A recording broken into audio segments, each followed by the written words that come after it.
I'm Jess. And I'm Karli. And this is the Only Human podcast. I could just feel that I was like so out of alignment with myself and my values. I felt so empty. I started to feel like a shell of myself. That was so debilitating for me, like that fear of putting myself out there and just the fear of like letting people in. We have our emotional support water bottles. Yeah. Now we got the giggles.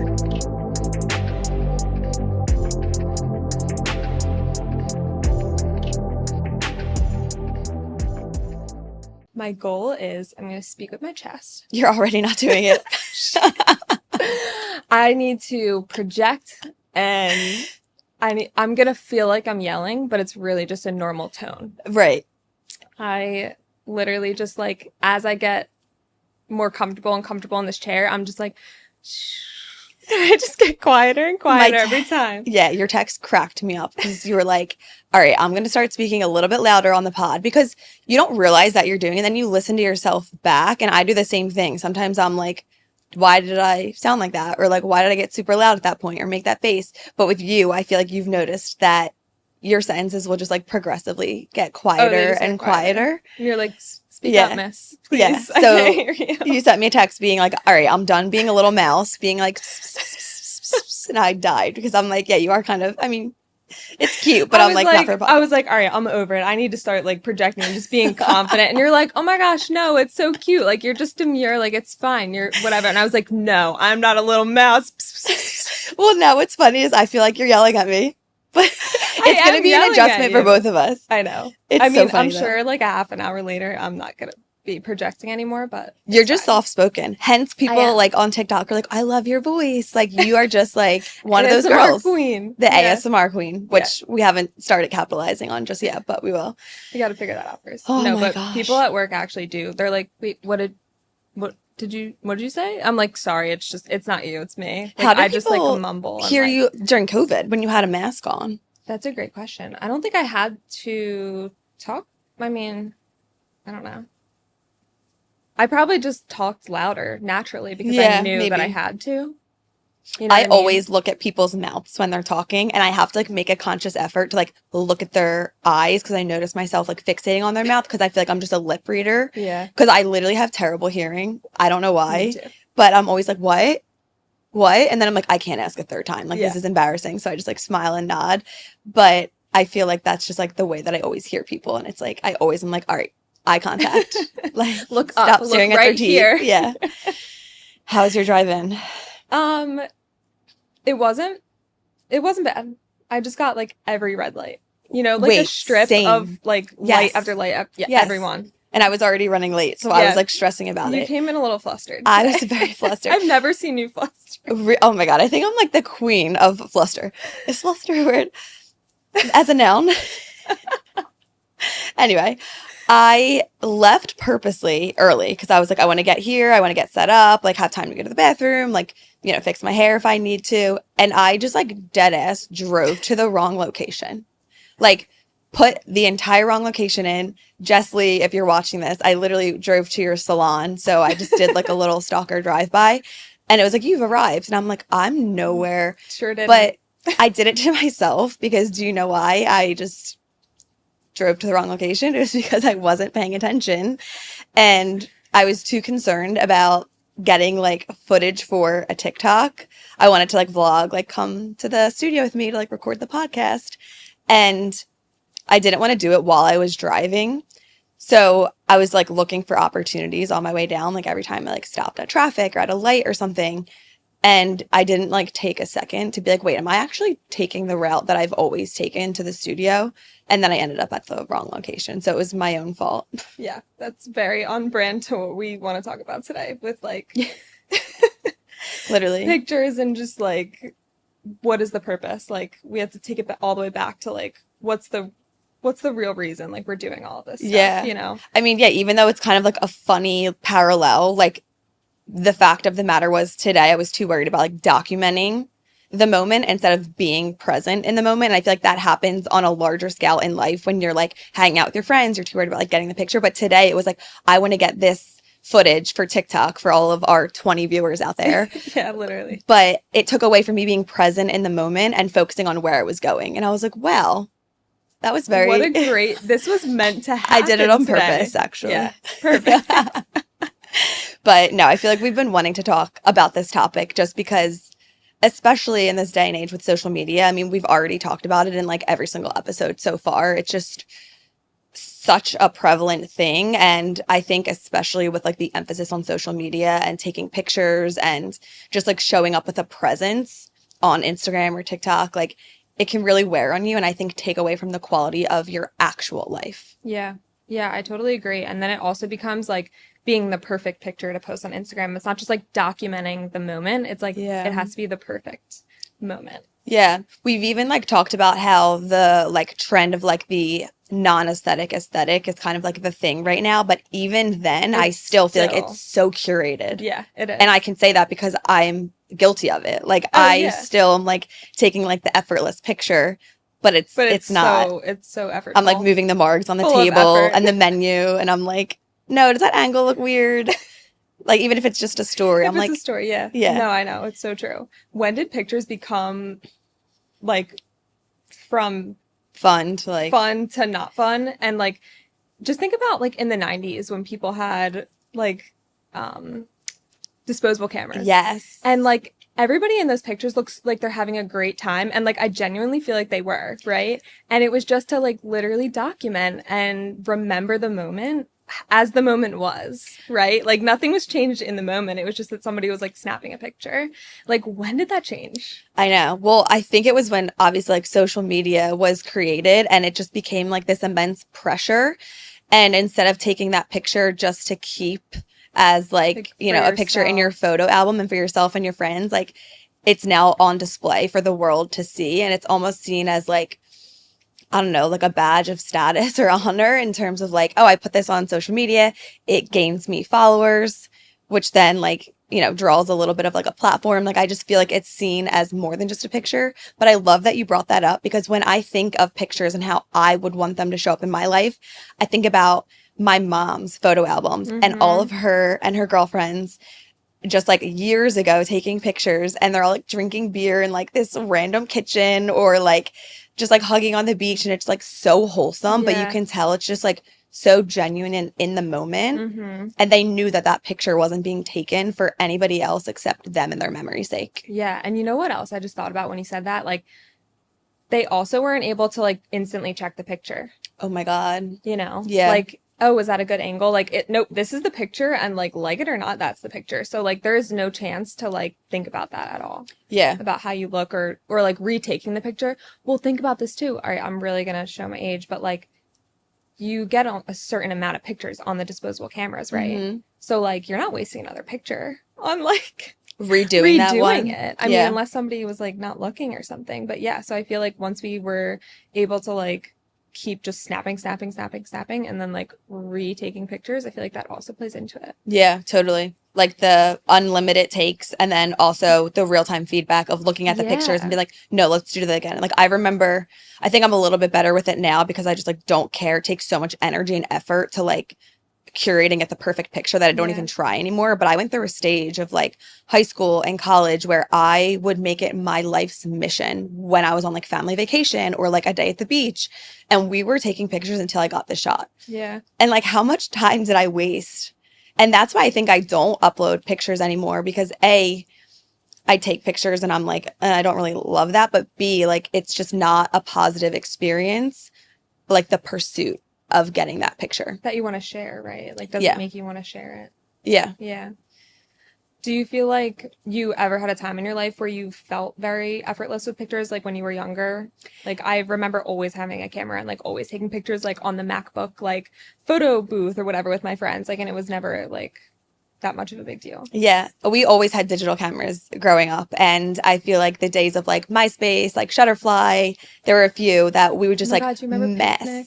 Oh my gosh. Yeah. Oh my God. Yeah. Sorry to interrupt you, but no, it's okay. That just flashed before my eyes. Yeah. But I feel like even then, because it was going into like this large album, it wasn't living on a grid with like so much pressure and aesthetic like behind it. Even then it was still fun. And I remember my friends and I would just like that would be our pastime. We would sit in a basement and just take Same. pictures. Oh my God, it We'd was also so much video and fun. like do skits and stuff. Like, Yeah. it was just wholesome. So wholesome. Me and my friends used to make like music videos. They're still on Wait, YouTube same. to this day. Yeah. Oh my God, if anyone wants to find them. But it was so fun. Like, do you remember taking pictures of like planking? Maybe you were a little too old at that point, but like we would just take stupid On, like, pictures random of stuff. yeah. We would just have so much fun. Or like trying to get like the perfect shot, be like in there, like midair, Yeah. like jumping or something. Yeah, it was just like, it was so because fun. the intent was different. The intent behind it was like, let's do this funny thing, again, for memory's sake, instead of like, let's get the perfect shot and look the perfect way to then upload it and like solicit likes, comments. And I think it even goes into like the way that we solicit like dopamine and get like that adrenaline rush of like putting ourselves out there, hoping that we like look good or attractive, and then getting a rush from like the feedback of, oh my gosh, this is such a good picture of you. Right. That's making me think of when you said like the intent behind it. It's also like, who are you posting it for? Yeah. When you're posting it for other people, I mean, I guess like, I don't know. You could probably argue that if you're going to post something on social media, it's not only for you, because you'd probably just keep it in your camera roll. But who are you posting it for? Are you posting for that like feedback and like, oh, people know I was here. People know I was at Coachella, or people know I was at the beach or whatever. Yeah, I feel like that goes into it a lot. Well, that's a whole nother element, like not just taking pictures of yourself, but taking pictures of the vacation you're on, of the moment that you're in, the new restaurant that you tried. It's kind of like, you know, pics or it didn't happen. And like that does kind of ring true. And it feeds into comparison culture. Like if you're on this grand vacation, you want to document it to show like, look at the cool things I'm doing. And then on the receiving end, if you're not on vacation, you're sitting at home and everybody on your feed is at like a tropical destination or like doing something fun. And it in turn kind of like makes you feel like you're missing out or like not optimizing your life. And so it's not just like the damaging effect that it has from, you know, body image and like the way that you show up, but also like the way that you feel like you're living your life. And if you're like not doing things up to par. Yeah, no, that's actually me. Like whenever I see someone from work on like a really cool trip, like abroad, I'm like, wow, I like work with them and they're like doing this. And I'm like, I have no vacations planned right now. Like, what am I doing? Like, I need to get something on the books. Like, I'm very heavy with the vacation comparison culture. Yes. Well, similar to like our milestones and timelines episode, when we said like you can cherry pick characteristic traits from people and then like make this picture perfect person that has it all, when that's never the case. I think the same thing is true with like the timelines, when everybody on your feed is doing something fun, but really it's not everybody. It's just like a select few, but then you just... But that's all you see. Yeah. Right. Yeah. That's so true. That's true. We did touch on a lot in our body. Remember, a body image day. A little callback, if you will. We'll know who the true listeners are. Yeah, right. We talked about body image a lot and how it relates to pictures and stuff, but with pictures at the forefront of the conversation, what are some instances that like body image comes into play for you? Like, you know, maybe you know there's going to be pictures taken, so you like pick a certain outfit, or you make sure that your makeup's perfect, or you see a picture of yourself and then it makes you have a terrible time. Like, I know. Literally like, all the above. I was going to say, like, forever. I'm thinking like it has everything to do with everything. And I'm just like reflecting back. And I think personally, the times that I have felt the most pressure to be picture ready is before nights out with my friend group, because people always have their digital camera. It's always like an instance to document when we're all together. And even though it is just like still a little bit more like wholesome for the memories, like you never know when somebody's going to like choose to post that picture. So even when I'm getting ready for those nights, I stress my outfits, I stress my makeup. And I started to actually realize this a couple years ago. Before social gatherings, I would get like this insane, like physical sense of anxiety. And so even though mentally I wasn't nervous to go spend a fun night out with my best friends that I've known since I was 4, my heart would be racing. Like I'd have a pit in my stomach and I was like, I'm not socially anxious. So like, why am I feeling this way? And I think it was just like the immense amount of pressure I was putting on myself to look a certain way. And I also think sometimes it has to do with the people that you surround yourself with. And like my friends are all like gorgeous. They all have like amazing style. They all have amazing clothes. Like I'm not really a shopper. I'm always the friend that's asking to like borrow things. So I just felt so like ill prepared for these like girls' nights out when everyone else was like always like to the nines, had their outfit picked a week before. Like I just didn't feel like I was up to this standard. And so I would really get myself worked up beforehand. And then even being in the moment, the pictures were taken and I like hated the angle. I feel like if you've ever been in a group picture, you know, like if you're in the middle or if you're on the end, like, and if you're like sent to the end, you're like, fuck me. Like this is about to be, what do you like the end? No, I've like never heard of that. Like, oh my God. What's the issue? We have a running joke because my friend group, there's like 8 of us, like the core girls that like grew up together. And the same girls are always congregated in the middle. Am I okay? The Wi-Fi just went off for a second. Yeah. And me and Brie actually are always like somehow to the end. And so we'll like joke and be like, nope, you bitches to the end this time. Like we're getting front and center. But if you're on the end, like, yeah, your arm is exposed. You like have to turn. Like you just naturally, it's not a flattering angle. Got it. So that is such a long-winded way to answer your question. But I do feel like those nights specifically would like generate a lot of anxiety. And it took me a little while to figure out why. Yeah, that's super interesting. Did anybody like notice that about you, do you think? Or it was just like all internal? It was internal. It was like beforehand. While I was like getting ready, I always think anticipation is like the worst part. So then once I was out, I was generally okay. Yeah. But I think I just didn't realize how much pressure was being put on like the image and like the arriving of like, oh, what is your outfit tonight? Or like, oh, you know what I mean? It was just, it's too much. And I think that carries over into like life events, like bachelorettes, showers, weddings. I mean, my example was on like a smaller scale of just like a night out, but just think about like all of the pressure that we put on ourselves, like for those events leading up. So much pressure. And like, I think when you're the main person involved, it's different. But then the other people like in the wedding party and stuff like that for bachelorettes and weddings and things, like that's really difficult for them because it's like also not their day kind of. So like they maybe mind all that stuff more than the main person does. Yeah. I feel like some people are kind of made for it. Like they enjoy taking pictures. They enjoy like finding the perfect outfit, curating the perfect moment. But for others, it's really effortful and taxing and discouraging. Yeah, I definitely relate to you with the outfit like thing because I'm also not a shopper and I feel like I just never have style. And so I can definitely relate to feeling like all these people have their outfit picked out a week before and I'm just feeling like less than because I just like picked something out of my closet that I already hate. Yeah. And just like feeling that comparison there. When do you feel, I don't want to say anxiety because maybe you don't have anxiety around pictures, but I'm just curious like what your experience has been and like when it's shown up for you. Yeah, I feel like I actually love pictures. I usually am the one to be like, let's get a picture. And I think it's evolved over the years. I like pictures a lot right now because I love documenting things. And I have this thing where I'm like, after I take a picture and I don't like it, I'm like, just for the memories. Like I say that out loud. It's like my new thing. I'm like reminding myself like, it's okay. We don't have to retake it. It's just for the memories. It's not going on Facebook. It's not going on Instagram. Like I'm just remembering this moment. But I feel like the times that I'm affected by it is when I take a picture and I look at it and I don't look either how I thought I look or like I don't like the angle or like it's just not hitting and I'm just like, is that really like what I look like? And that's discouraging because sometimes I'm like, all right, let me like put my arm up and like do a different angle, like whatever. But sometimes I'm just like, all right, let's just skip it. Like that's good enough. We don't have to take more.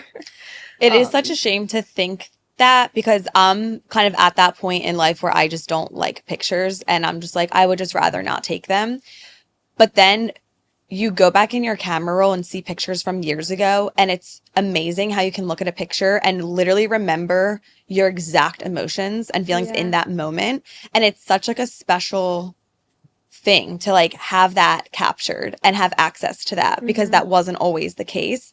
And I think about so many like amazing memories and trips and just like, you know, even if it's a small moment and to miss out on that because I'm scared of how I look it's just such a shame, but it's also like, how do you get over that? I know. And that's what I try to remind myself, and why I say just for the memories is because like when you look back on this photo, maybe in a year, maybe in 5 years, maybe in 10 years, you're not going to think like, oh my God, my arm looks so weird, or I look fat, or whatever it is. Like, you're going to be like, wow, that was so much fun, and like happy you documented it. So can you remember like a specific time where you took a picture and it kind of like ruined your moment, and like you can still think back on that day and remember how you were feeling, and your moment was like ruined because you looked at a picture and didn't like what you saw? I feel like the most recent time I can think of, I like took a picture with Aunt, and I always go like this with my arm until I look at it, the picture, and then I like go like this for the next one. And so I was like, all right, let's just take a different one. I was like, all right, let me like fix my posture, whatever. Still didn't like it. And I was like, all right, that's fine. Aunt's mom was taking the picture. She's like, do you want me to take another one? I'm like, nope, we're good. Like, like if you don't get the shot in 2 or 3, it's not meant to be. Like, it's just for the memories. And then I was like, then I just start like in my head, like spiraling. Cause I'm like, oh my God, am I like gaining weight? Like this and that. And just like feeling bad about myself. But thankfully in that instance, the night was over. So it didn't really like ruin my time with anybody, but it definitely like had me in my head. Yeah. Well, they do say like the camera adds 10 pounds, whether it's like a picture or on TV or like in the video. And that is so freaking true. And something that's actually helped me get over this like photo paralysis of like, I don't want to post anything unless it's perfect, has been this podcast actually. This podcast? Yes. Like our podcast. Yeah. Like our pursuit of launching this, filming episodes, putting it on YouTube, putting clips on TikTok. There's a lot of times where I'm hating how I look, but I've just come to terms that like the product and the pride that I have in what we're doing and what we're building far outweighs how I feel about myself in a certain clip. Like if I like what I'm saying and I think it's going to add value to somebody's life, I'm going to post it.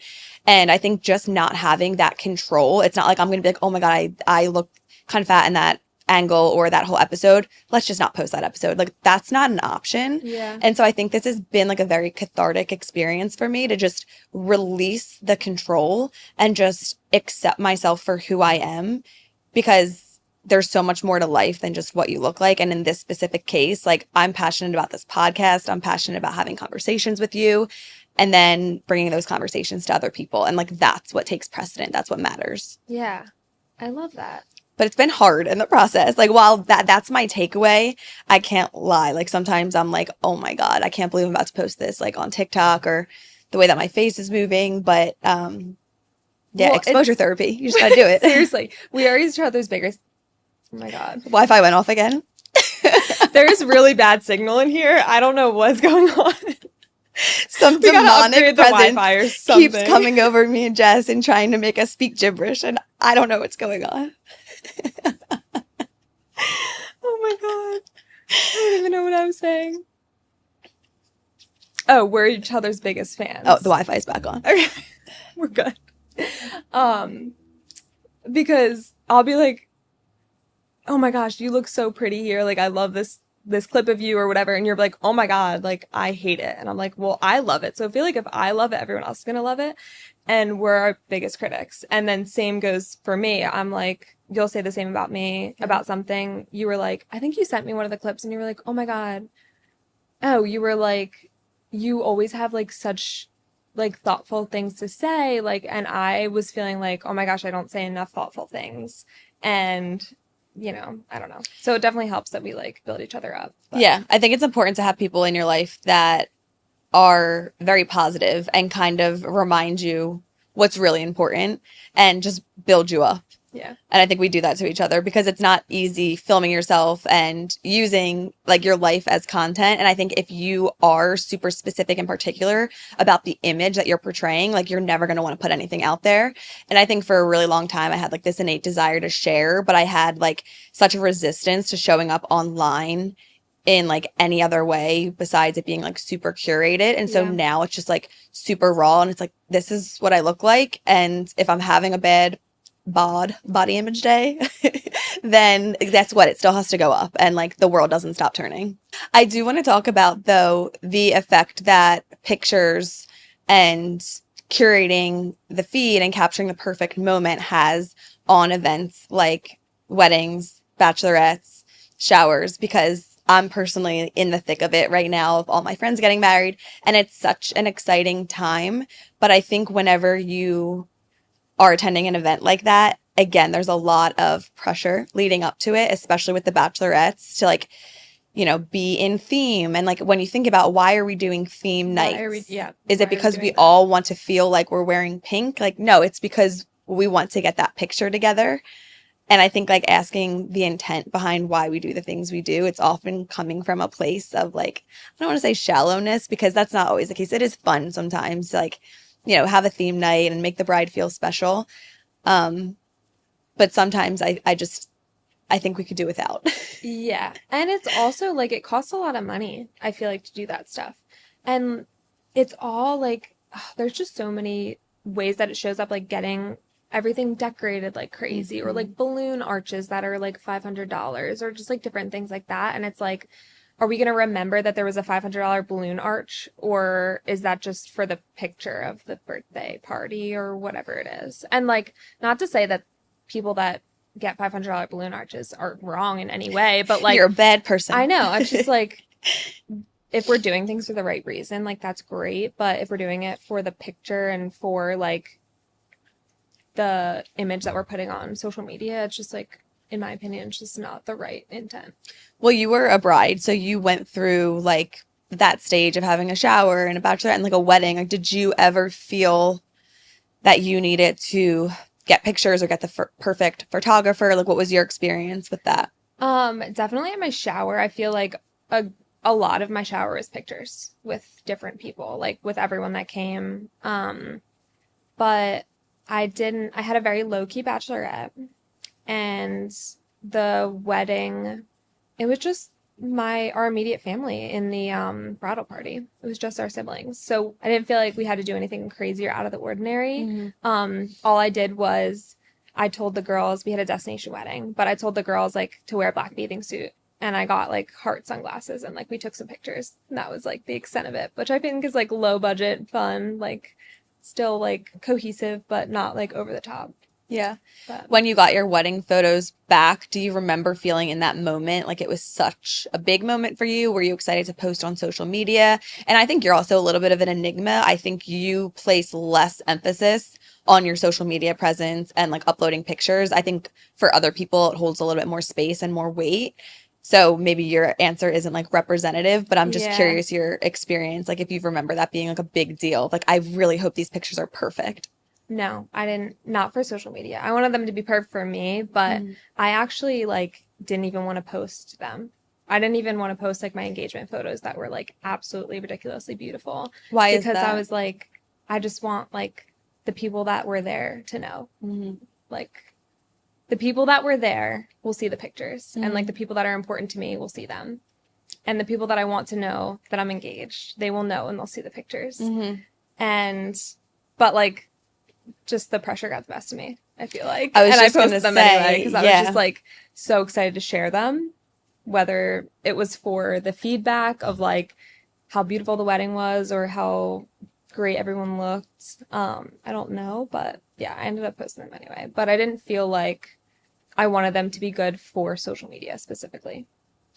Yeah. If that was your question. Yeah, no, it exactly was. Because even yesterday, my best friend got her pictures back from her wedding, and I literally haven't posted on my like grid on Instagram in months. Like, I think it was like Charleston, and the past 2 posts were just like aesthetic pictures of food and like scenery.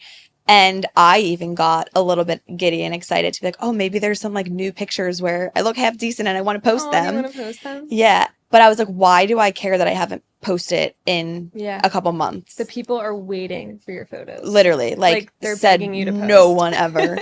Truthfully, I would love to delete social media altogether. It's so funny because I really do enjoy being a private person, but at the same time, here I am broadcasting my life to a podcast. And it's like, make that make sense. Yeah. And no, I think feel that's, the same way. yeah, it's true for you too. But I think we just so enjoy being vulnerable and having conversations. And again, like fostering that human connection, helping others feel less alone. But it's not like because we want to put our lives to be, like, out there. Seen. Yeah. To be seen, yes. Yeah. I always say if I could just like fall off the grid and just move on a farm, I would be so happy. But here we are doing like the opposite. Yeah. Like trying to get celebrities on our podcast. Like, yeah. Yeah. But there is the pressure of, oh, like you haven't posted in a couple months. Like you must not be doing anything fun. Right. But I like to kind of flip the narrative on its head and be like, Actually, I'm busy living my life. A little bit of mystery. Distance makes the heart grow fonder. Like, you don't need to know what I'm up to. I could be like halfway around the world right now. Nobody knows. Well, and not to mention, I find that the times that I have the most fun, I usually don't document them because I'm too busy worrying about how much fun I'm having. Like, seriously. Yeah. You ever, like, have a really good friend and you have, like, no photos with them? Yes. Because I have a lot of friends you guys are just, like that. like, hanging out and, like, not taking pictures. So you said, like, you're not a big picture person, but it seems to be natural that you want to capture a moment sometimes for the memories because you feel strongly about capturing those memories. No, I feel like I am a picture person. Okay, so it's natural for you to stop in a moment and be like, let's take a picture. Because even in Charleston, I remember a few times you, like, either took a picture of me by myself or you're like, let's get a picture. Yeah. And then at the end of the trip, you sent me like all these cute pictures of me. And I'm like, I don't have any of you. Like, I didn't take one of you. And I think my personality is like, I never stop in the moment to like take a picture. Yeah. Maybe of food because I love taking pictures of my food. But like, I'm not going to be that person 9 times out of 10. Like, let's get a picture. But I feel like I often end up regretting that again because then I don't capture the memory and I also have short-term memory loss. So it's like out of sight, out of mind. It's like, well, what did I do yesterday? But you're good at that. I feel like I'm good in the moment of being like, I want to remember this or like this is I don't know, like this is something that I want to capture or like want to remember or just like I do love just taking those random photos of just like what it was like in the moment. Maybe not necessarily like stopping to pose. Like I definitely will do that too, but I just like taking like random pictures. So for you, what's going through your mind when you're going through your camera roll and then you then decide to upload a picture onto Instagram? Like if you upload so sparingly, what is it that makes you take something out of the camera roll and put it on your grid? That's a great question because I have tried to upload an Instagram post like for the last 2 weeks and I can't find something that I want to post. So you want to post something, but you don't know what? I just want to post something. Okay. I'm like, I'm so out of like off the grid. Like nobody knows what I'm up to. But like you said, like I feel this weird pull because it's like we're like all over TikTok. We're all over like 3 people's TikTok. But we're all over TikTok, trying to be all over TikTok. But like I don't even post an Instagram grid photo. So I feel like I'm just like very all over the place with that. So I'm like, I just want to like upload more regularly and not make it such a big thing. Because like you, I had before my wedding post, I'm pretty sure I posted 1 year prior, like once a year posts. So I feel like I want to make it just more of a casual thing. Like it doesn't have to be the perfect picture, but then it's like I go through my camera roll and I'm like, yeah, I got nothing. Yeah, make Instagram casual again. That's so true though. Like once you start posting more and more infrequently, the times that you do post, it's like such a big deal and like such a rush and you want it to be like such a good post. Yeah. But again, like too much pressure, like not that serious. For what? Here I am saying like doing things with the right intention and I like can't find a photo on my camera roll that I want to post on Instagram. You know, it's an interesting like other aspect that I just thought about. For the single girls, I feel like Instagram has almost become like a secondhand dating app. And I think when you are looking to date or find your partner, you almost want to like put pictures of yourself to be like, this is what I look like. This is what I do. Like, this is my vibe. And when you're not doing that, it almost seems like you are playing from behind or you're at a disadvantage because so many people like discover each other online and then will like DM them or, you know, start liking their stories, which that's considered making a move these days. Not in my book, but Yeah, I think it's interesting. Like, obviously you're married, so you don't have to worry about that. But that's a thought in the back of my mind sometimes of like, I'm single. I need to upload pictures that show my face that I look good in. I mean, not that it's the same, but I do like, do you ever stalk your own page and you're like, oh, this is what someone would see if they didn't know me and they. That is such a niche. Yes, I think everybody does that. I think everyone does it. No, I was saying, why is it so easy to flip into that like mindset of, okay, now I'm looking at me through someone else's eyes. Yeah. And then you can look at it through your own eyes again, but it's just like that quick mental shift. Yeah. It's literally like, whoop. Okay, now I'm someone else. And you are like looking, it's so I do that. Yeah, of course. That. Yeah. But not because I want somebody to like date me, but I do that. Yeah. It's interesting. Yeah. But again, I just think with social media, like this is just none of this was a thing before. Right. Dating, like events like bachelorettes, like you said you had a low key bachelorette. Like my mom had a night out, and again, it wasn't all curated with like the outfits and to get the pictures. It was just for the moment. Time. Yeah. Yeah. They did. She told me. She told me. No, I was there. Oh my gosh. Yeah, I just feel like recently I've been finding that I never wish that I took less photos. I always wish I took more. So now I'm trying to get in the habit. Honestly, after I had a conversation with Brandy, our friend Brandy, about not having enough pictures. Like we take like the aesthetic photos, but we need some more like in the moment, like videos and like pictures of just what it was really like to be in this time, because we are going to look back on these in 20 years and we're going to barely remember maybe what it felt like to be our age and like with the people that we have right now. And so I'm just trying to like take more pictures just in general, but not necessarily like have them be the perfect picture to be able to post. Yeah. And I think that's what like takes so much pressure off of it. Like when you and I were in the street of Charleston and I was like, let's take a selfie. Like that was not supposed to be for Instagram. It was supposed to be like, oh, we both have our necklaces on. We're in Charleston. Like, let's remember this moment. Like we walked the market. You know what I mean? Yeah. So I feel like when you think about it with that and take that pressure off, like this isn't going to go anywhere besides my camera roll. I think it can make it easier to take the picture in the first place or like remember to take it. Yeah, I fully agree. I have somebody in my life, my the Wi-Fi's off again. I have somebody in my life, my Aunt Jenna, who is always taking pictures, and she's always saying like, this is just for the moment. Like you will always want to look back. And I'm always like, Jen, seriously, like I didn't brush my hair today, or like I look like shit. And she's always like, who cares? You're going to want these pictures one day. And she's always getting my Gigi and my Pup Up and, you know, my nephews when they're nice and little. And it's like, yeah, it's those moments. And not to be morbid, but my family owns a funeral home. And so when we put on services for the families, like that's a huge component of celebrating somebody's life. It's making these boards with all the pictures of the memories. And I think that's probably what's motivated her all these years, because she realizes how quick life is and how no tomorrow is guaranteed. And so capture the moments with your loved ones. Yeah, that may be all that you have of them. Yes. You know? Yeah. And like, just to go off a little bit on videos, like I think videos are so important. Yeah. Like the way that somebody laughs or their voice and live photos like have saved my life. Like I love looking back at live photos. Yeah. And like a little glimpse into the moment. Yeah. Especially when you like have your live on and you don't realize, and then you go back and you're like, oh, look. Yes. Yeah. No, I know.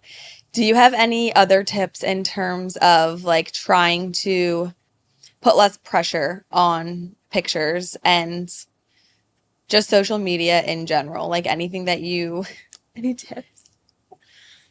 I don't know. It's hard because like I don't have a large friend group that's like taking photos, and then maybe someone that's not you is posting a photo of you. So I don't really like experience that where I'm like, oh, I don't like this picture, but like I know someone else is going to post it. You know what I mean? Oh my God. Yeah. That's like really hard. Yeah. Cause that is the worst feeling when you're in a group picture and everyone's like, oh my God, this is so cute. I like, my heart drops when someone's like, this is so cute. Cause I know that I'm going to be like, I hate it. Like, and then you're outnumbered. And next thing you know, it's on social media and you're like, great. Yeah. But yeah, I do think it is just realizing like it's not that serious. It's not that serious, and it's really not going to matter in probably a year, but most definitely not in 10 years. Yeah. So just take the picture, smile Yeah. your heart out, and just like go with the flow. Yeah. It's just for the memories. Yeah. Just be in the moment. Be present. Don't be like me and drive to the wrong podcast studio because you're too worried about documenting the moment. For 1 follower. Dear Lord. Which is actually just my other account. That's our only follower. Anyway, do you want to go into your mental health resource this week? My mental health resource that I've been having to use a lot lately is just positive self-talk. And I got this from the book called What to Say When You Talk to Yourself. And basically the book just talks about what your inner dialogue is in your head. Mm-hmm. And when you start to notice it, you start to realize that most of the things that we say are like totally counterintuitive. Mm-hmm. So I've been trying to be mindful lately and just listen to like what I'm saying to myself and then try to like flip the script. So instead of being like, oh, I'm going to be so tired for work tomorrow, I'll be like, I'm going to be refreshed tomorrow and I'm going to get enough sleep. Or like if I wake up in the morning and I'm like, oh, I'm so tired, I don't want to go to work. I'm like, I'm so grateful that I get the opportunity to go to work today. Mm. And just like flipping it, because whatever you tell your brain is what it's going to think and feel and project, and like those things are going to ring true. So I've been having to call on to that a lot lately. I love that. Yeah. Kind of like the positive affirmations. Yeah. Yeah. When did you read that book? Is it something that you've read a little while ago? It's just stuck with you? Yeah, I read it last summer. Okay. So yeah, probably a year ago. And it literally changed my life. Like, I know it sounds really dramatic, but it really did. I want to borrow that because I feel like my thoughts have been running wild lately. And especially if anybody battles with like intrusive thoughts and you're like, literally, why am I thinking this? Why? But then you like convince your brain that it's true. And then it becomes like a physical manifestation in your body. And you get yourself all worked up just because of this intrusive thought that popped in your head that you should have just been like, weird. Yeah, I don't want that one. Right. And just like got rid of it. Yeah. Swipe. Is it left or right? I don't even know. I'm clearly on the... I don't know. I'm asking the married woman. Whichever way. I don't even fucking know. But yeah, I think positive self-talk, you always hear it, but I think it's hard to like recognize how to practice it. And that just makes it so simple. It's literally just stating things out loud that you need to hear to then in turn convince your brain. Yeah, and it doesn't even have to be out loud. Like today, I was telling you that it was out loud because it was, but... So I was by myself. But a lot of the times it's just in my own head. Okay. Like I'll notice. I think the first step, and like the book is so good at outlining all of this, but the first step is just like noticing what you're saying. Like, oh, I've just been telling myself for the last 5 minutes that I'm like dreading going to work tomorrow and like I'm going to be so tired and this and that. I'm like using work as an example. I don't hate working, but just noticing that and then being like, yeah, like no wonder I feel like this. It's because that's what I'm telling myself. Right. And I know that my brain is just going to take whatever I tell it. So let's tell it something like productive. Yeah. Like I don't have to go to work. I get to go to work because I'm lucky enough to be employed and to work with children and like do something that I love and I'm good at. And just like flipping the narrative. I love that. How about you? My mental health resource this week is humming. Which you always come with like the vagus crazy nerve ones. Like I know, because listen, I'm an anxious girl, so majority of the time my mental health resource is going to be something to like keep your anxiety at bay, and humming is one of those things. So because it's like kind of like a vibration within, it has this calming effect to your vagus nerve. And I have always been a hummer since I was a little girl. Like I hum when I'm happy, I hum when I'm alone. I don't think wait, what just happened? God, I don't know what's going on with me today. I am so sorry for whoever's listening to this. For some reason, when I was like, I was like, oh, hum. Oh, you were like, hum. I hum a lot. We're going to need to cut that out. I've always been a hummer since I was a little girl. And my parents will like point it out, or like my friends be like, why are you humming? And I think my body just knows what I need. Yeah. And it does have like a calming effect. So yes. But you can intentionally do it too when you're feeling like extra anxious. Exactly. Like calm yourself down. Yeah. Yeah. I say that you bring the crazy ones because like you just said humming. And then, like, the one time you were like, ice. Ice. Yeah, just like, ice. wait, hold on. We need an There's always a little here. bit of a backstory. Yeah. But usually it has to do with some type of tip or trick to calm your nervous system down and take your body into parasympathetic mode. That is a nice one, though, because it's very, like, easy. You can just, like, do it really quick, like, when you need it. Yeah. You don't need, like, a bowl of ice or anything. It's good. No. Karli and I just got a timer to start timing our podcast. When we started wrapping it up, it was 45 minutes on the dot. On the dot, which is our goal. Yeah. So maybe this timer is worth it. It's worth it. Okay, perfect. All right, we will see you next time. Thanks for listening to Only Human. Bye.